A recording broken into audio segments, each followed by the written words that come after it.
India کا اتنا influence ہے سوشل میڈیا پہ کہ وہ چیزیں ریموو کر دی جائیں گی. اگر آپ کے پاس طاقت ہے تو آپ نہایت کرینے سے اس کا علاج کر سکتے ہیں. پاکستان کے خلاف انڈیا جب چاہتا ہے کوئی نہ کوئی بل لے آتا ہے. پاکستان اگر کوئی امداد لے رہا ہوتا ہے یا کوئی فنڈ لے رہا ہوتا ہے تو اس کے خلاف انڈیا جو ہے وہ ایک پروٹیسٹ کھڑا کر دیتا ہے. لیکن مسلمان ملکوں کا میڈیا بھی ٹھوسی ہے. آپ دیکھیں کہ بی بی سی جو مسلمان تو نہیں ہے لیکن انہوں نے مودی پہ فلم بنا دی. اب پاکستان میں مودی پہ ایک بھی ڈاکیومنٹری نہیں بنی, بی بی سی نے بنا لی. اب اس پہ پابندی لگا دی ہے انہوں نے. انڈیا میں آپ اس کو نشر نہیں کر سکتے. اس کا ایک پارٹ آیا ہے. اسی دستاویزی فلم کی دوسری ایپیسوڈ 24 جنوری کو چلنی ہے. اب کویسچن یہ ہے کیا وہ چلے گی یا نہیں. اس بات یہ ہے کہ یہی بدقسمتی ہے کہ آج دنیا معیشت کے مرکزوں کے ساتھ چل رہی ہے. جس کی اکانومی مضبوط ہے وہ ڈکٹیٹ کر رہا ہے. معیشت کی زبان دیکھیں $150 بلین انڈیا صرف گلف اور سعودی عرب جیسے ملکوں سے حاصل کرتا ہے. ہم مسلمان ممالک کے لیے ضروری ہے کہ ہم اکٹھے ہو کر ایک لائحہ عمل اپنائیں. اگر ہم دنیا کے 52 ممالک مسلمان ممالک اپنی دولت اور جی ڈی پی اکٹھی کریں, دنیا کی کوئی طاقت ہمارا مقابلہ نہیں کر سکتی. بدقسمتی یہ ہے کہ آج یورپ بھی جو ہے وہ بھی انڈیا کی سنتا ہے, امریکہ بھی انڈیا کی سنتا ہے. وجہ یہ کہ ہماری اپنی کمزوری ہے. اب آپ اگر روتے رہیں گے, یہ تو سیلف پٹی ہے نا کہ روتے رہیں. رونے سے کیا کسی کا مسئلہ ہوتا ہے؟ ہمیں رونے میں دیکھیں نا, ہم رو رہے ہیں. اب دہشت گردی بھی ہو رہی ہے تو ہم رو رہے ہیں کہ دہشت گردی ہو رہی ہے, دہشت گردی ہو رہی ہے. دیکھیے جی, دہشت گردی کا علاج یہ تھا کہ ہر اس شخص کو جس کے بارے میں 100% یقین ہو کہ وہ قاتل ہے, کیونکہ شبہ ذرا سا بھی شبہ ہو تو نہیں, سزا نہیں دینی چاہیے, اس کو اڑا دیا جاتا گولی سے. لیکن ہمیں دونوں چیزوں کو دیکھنا پڑے گا. ایک اپنا احتساب کرنا پڑے گا کہ اگر ہم مسلمان اکٹھے ہو جائیں تو ہم تیل کی دولت ہمارے پاس, معدنیات ہمارے پاس, فوڈ کراپس ہمارے پاس, ٹیکنالوجی ہمارے پاس. آج اب دنیا میں ذہین ترین جو دماغ ہے ان میں پاکستان میں کوئی کم لوگ تو نہیں ہیں, لیکن بدقسمتی یہ ہے کہ ان کو صحیح طرح استعمال نہیں کیا جاتا, اور یہ سر میرا خیال ہے تب تک ہوتا رہے گا جب ہم اپنے آپ کو اکنومیکلی سٹرونگ نہیں کریں گے, تب تک دنیا ہم پہ کان نہیں دھرے گی. اب صحیح غلط کی زبان نہیں ہوتی. اب جو معاشی طور پہ مضبوط ہے وہ غلط بھی ہے تو اس پہ کوئی بات نہیں. یہی دور آ گیا وہ جس کو کہتے ہیں نا مائٹ از رائٹ. تو آج اکنومیکل جو مائٹ ہے وہی رائٹ ہے. یہی پرابلم ہے. اس کو ساتھ خون بھی معاف ہے. ساتھ خون بھی معاف ہے. اگر ایسی کوئی ڈاکومنٹری بنی تھی تو 22 سال بعد کیوں ریلیز کیا؟ تب ریلیز کرتے نا جب وہ جیکسٹرا پھر آفس وغیرہ میں تھا تو آپ ریلیز کرتے. جب سیشنز کورٹ نے, ہائی کورٹ نے, ایس آئی ٹی نے, سپریم کورٹ آف انڈیا نے کلین چٹ دے دیا. جب 22 سال انویسٹیگیشن چلا انہوں نے کلین چٹ دیا. جب کانگریس کے ٹائم 2 آؤٹ آف 2/3 انویسٹیگیشن چلا, کانگریس کی سرکار تھی, تب کلین چٹ ملا, سب چیزوں کا فیصلہ ہو گیا. جب یہ ساری چیزیں سیٹل ہو گئی تب بی بی سی جاگتا ہے اور کہتا میں اپنے 2 کورسپونڈنٹ بھیج دیتا ہوں, وہ جا کے جانچ کریں گے, وہ جا کے ڈاکیومنٹری بنائیں گے. دیکھیے بی بی سی کا T R P Netflix سے کم کر دیا, یہ ٹھیک ہے. اب ایسی چیزیں ٹی آر پی کے لیے تھوڑا فائدہ ہوتی, لوگ سبسکرپشن لیں گے, دیکھیں گے. اب ویسے بھی بی بی سی کی سائٹ کھولے تو نیچے چٹھا لکھا تھا, بھائی صاحب کرپیا ہمیں کچھ پیسے دیں.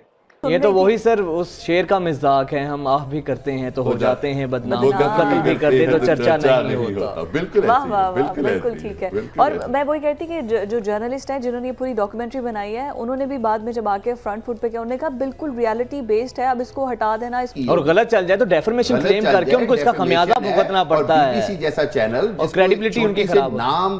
پوری دنیا میں تمام ممالک جو ہیں اپنی لوبنگ کرتے ہیں, امریکن سینیٹرز کے ساتھ ملاقاتیں کرتے ہیں, اس کا ایک فنڈ مخصوص ہوتا ہے جو ان کو اپنے ممالک کے بارے میں آواز اٹھانے کے لیے رائے عامہ ہموار کرتا ہے وہاں پہ.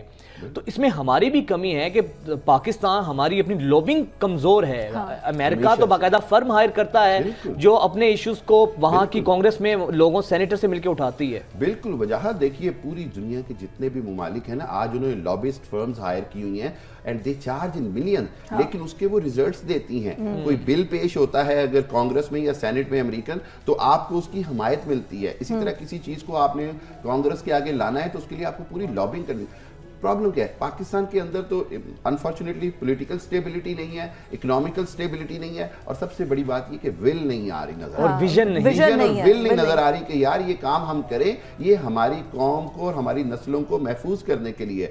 پاکستان کے خلاف انڈیا جب چاہتا ہے کوئی نہ کوئی بل لے آتا ہے. پاکستان اگر کوئی امداد لے رہا ہوتا ہے یا کوئی فنڈ لے رہا ہوتا ہے تو اس کے خلاف انڈیا جو ہے وہ ایک پروٹیسٹ کھڑا کر دیتا ہے. اسی طرح پاکستان کو ضروری ہے کہ ایک کاؤنٹر اسٹریٹجی ڈیفائن کریں جس کے تحت انڈیا کا اصل اصل چہرہ کانگریس میں دکھائیں، برٹش پارلیمنٹ میں دکھائیں، یورپی یونین کے پارلیمنٹ میں دکھائیں. دنیا کے 3 بڑے فورمز ہیں اس وقت، برٹش پارلیمنٹ، یورپی یونین پارلیمنٹ، امریکن پارلیمنٹ، اور چوتھا بڑا یونائٹڈ نیشن. آپ ان چاروں جگہوں پہ اگر امریکہ انڈیا کا اصل چہرہ دکھائیں. دیکھیں ہمیں تو جھوٹ بولنے کی بھی ضرورت نہیں، انڈیا جھوٹ بول کے ہمارے خلاف پروپیگنڈا کھڑا ٹھیک ہے، اصل چہرہ دکھائیں. ایگزیکٹلی وہ کہہ رہے ہیں اگر ہم نے افغانستان میں کارروائی کی تو ایک نہ ختم ہونے والی جنگ شروع. ہم اصول کو دیکھتے جی، ہم یہ نہیں دیکھتے کون کر رہے ہیں. عمران خان صاحب کہیں یا کوئی کہیں، نہ ختم ہونے والی جنگ کے مطلب. عمران خان صاحب مجھ سے کہتے تھے سری لنکا میں کبھی امن نہیں ہوگا.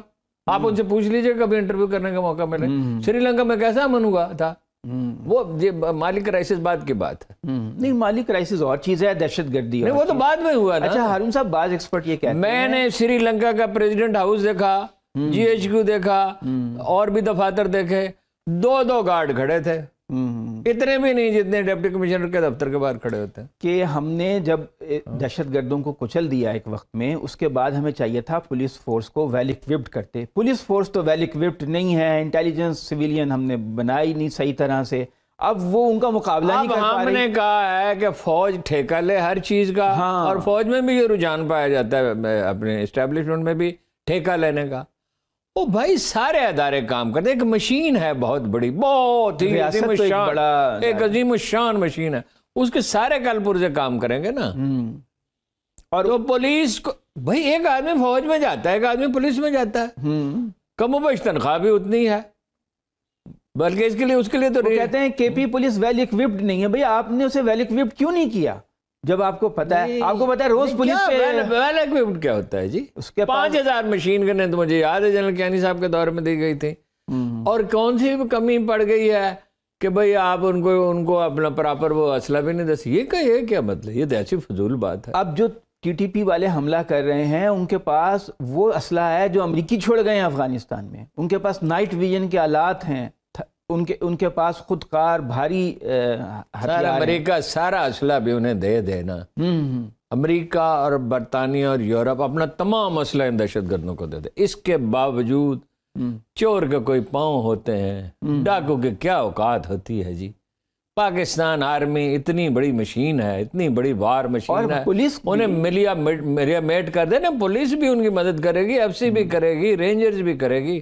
یہ تو اس وقت بھی کہا جا رہا تھا. دیکھیے جب کراچی میں 95 میں ڈاکٹر شعیب سٹل کو بھیجا گیا تو فاروق لغاری نے کہا تھا کوئی امید ہی نہیں ہے. یہ جنرل کاکڑ بھی بیٹھے ہوئے ہیں، محترمہ بے نظیر بھی بیٹھی ہوئی ہیں. تو پھر جون کے آخر میں شاید وہ گئے تھے، تو 14 اگست تک امن کیسے ہو گیا تھا؟ اس وقت کو اسلحے کی کمی تھی ان کے پاس. ڈٹرمینیشن، اچھی پالیسی. جب آپ ڈٹرمنٹ ہی نہیں ہے بھائی، آپ ان کو یہاں آنے کی اجازت کس طرح دے رہے ہیں؟